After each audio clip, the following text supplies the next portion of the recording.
Bonjour à tous, la suite du chapitre 12, interpréter une transformation chimique grâce aux atomes. Donc dans ce chapitre, on a déjà vu molécules, atomes, symbolisation, les modèles moléculaires, les symboles des atomes, les formules des molécules, la différence entre atomes et molécules. Et puis en fait, on a vu la dernière fois le TP de la combustion du carbone et du méthane. Donc maintenant, nous allons interpréter la combustion du carbone d'un point de vue atomique. Alors d'abord, la petite synthèse de cours sur la combustion du carbone. Donc on avait écrit le bilan, carbone, plus dioxygène flèche dioxyde de carbone, sachant que ce bilan se lit, le carbone et le dioxygène réagissent pour former ou pour donner du dioxyde de carbone. Donc c'est assez simple de dire que le plus ça correspond à et la flèche réagit pour former. On aurait très bien pu dire le carbone réagit avec le dioxygène pour former du dioxyde de carbone. Donc voilà ce qu'on avait vu dans le TP. Alors maintenant, ici, nous allons faire l'interprétation atomique. Donc le problème est le suivant.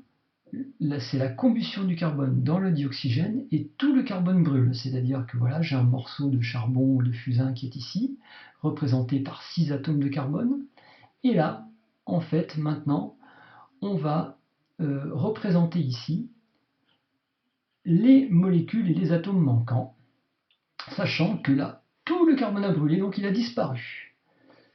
Donc là, vous pouvez faire une petite pause sur la vidéo et vous essayez de compléter déjà avant la combustion avec les bonnes molécules, et puis après la combustion avec les bonnes molécules, sachant que le carbone réagit avec le dioxygène pour former du dioxyde de carbone.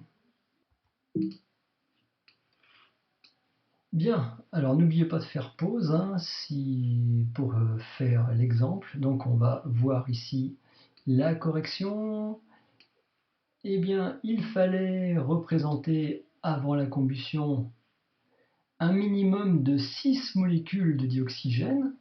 Donc, comme il y a 6 atomes de carbone qui doivent réagir, il faut 6 molécules de dioxygène. Donc là, par exemple, j'ai fait le choix d'en faire 7. On pouvait en faire au moins 6. Donc voilà, maintenant, attention, il faut compléter le flacon après la combustion. N'oubliez pas de faire pause. Voilà comment il fallait compléter. Étant donné qu'il y avait 6 atomes de carbone, en fait, chaque molécule de dioxygène réagit avec un atome de carbone, et pour former une molécule de dioxyde de carbone. Donc 6 atomes de carbone, on retrouve les 6 atomes de carbone, mais dans 6 molécules de dioxyde de carbone. Et comme il y avait 7 molécules de dioxygène, il y en a une ici qui n'a pas, tout simplement, qui n'a pas réagi. Donc voilà en fait les explications. Il faut au moins 6 molécules de dioxygène pour que tous les atomes de carbone, oui en fait là il y a un S ici qui devrait être écrit, voilà, tous les atomes de carbone réagissent. Les atomes se conservent, donc on retrouve les mêmes atomes et en même nombre avant et après la combustion, atomes de carbone, atomes d'oxygène, le même nombre, et donc les explications sur les 7 molécules de dioxygène qui vont donner ici 6 molécules de dioxyde de carbone et une de dioxygène. Bien, maintenant qu'on a fait cet exemple-là, l'autre exemple, c'est quand on met le carbone dans un flacon d'air, il ne brûle pas entièrement. Donc vous voyez qu'ici, par exemple, on a 6 atomes de carbone, il n'y en a plus que 4. Donc il faut compléter ici en respectant la composition de l'air, donc avant, et compléter après. Donc je vous laisse faire, appuyez sur pause avant de regarder la correction. Voici la correction pour avant la combustion. Voilà, donc on doit représenter de l'air. L'air, pour rappel, est constitué de 4 fois plus de diazote que de dioxygène. Et étant donné qu'il manque 2 atomes de carbone ici, ça veut dire qu'il y en a 2 qui ont réagi, donc il faut 2 molécules de dioxygène. Et donc il faut 8 molécules de diazote pour respecter au niveau de l'air. Voilà, donc maintenant, ça c'était avant la combustion, donc compléter après la combustion. N'oubliez pas de faire pause. Voilà la correction qu'il fallait. Donc en fait, nos 2 molécules de dioxygène qui ont réagi avec les atomes de carbone se transforment en 2 molécules de dioxyde de carbone. Et les molécules de diazote, elles, ne réagissent pas. Donc on en avait 8 ici, on en a toujours 8. Pour elles, rien n'a changé. Donc ici, à gauche, est réécrit ce que je vous ai dit oralement. On peut retrouver en fait des explications sur un diaporama qui est ici, en fait, que vous avez sur Pronote, donc qui explique bien ce qui se passe lors de la combustion du carbone dans le dioxygène. Donc avant la combustion, en fait, tant qu'on ne chauffe pas, il ne se passe pas grand-chose. Et puis après, lors de la combustion, eh bien voilà, le dioxygène réagit avec le carbone pour former du dioxyde de carbone.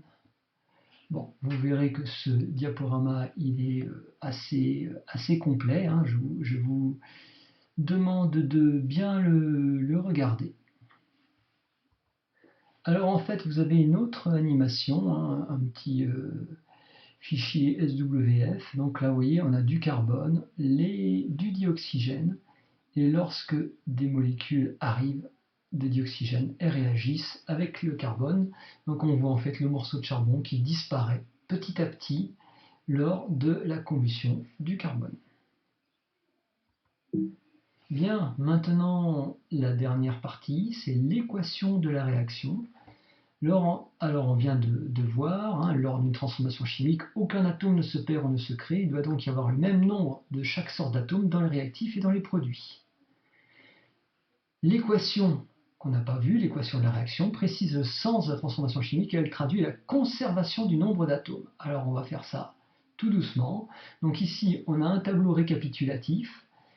Donc lors de la combustion du carbone, quels sont les réactifs? Vous écrivez les noms ici. Quels sont les produits? Vous écrivez le ou les noms ici. Bon, si vous avez bien suivi, dans les réactifs sont le carbone et le dioxygène, et le produit est uniquement le dioxyde, et le produit est uniquement le dioxyde de carbone. Donc maintenant, vous allez représenter les modèles moléculaires du carbone, du dioxygène et du dioxyde de carbone ici. N'oubliez pas de faire pause. Donc voilà les modèles moléculaires, hein. Une bille noire pour le carbone, 2 billes rouges ensemble pour la molécule de dioxygène et la molécule de dioxyde de carbone qui est comme cela.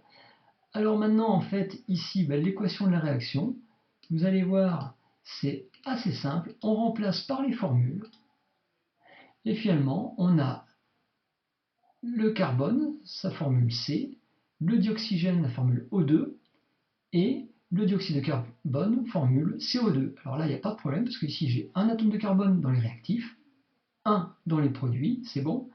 2 atomes d'oxygène dans les réactifs, 1 et 2 dans les produits, c'est bon. Donc en fait ici, C plus O2 flèche CO2, c'est l'équation de la réaction. Et donc, en conclusion, une transformation chimique consiste en une redistribution des atomes.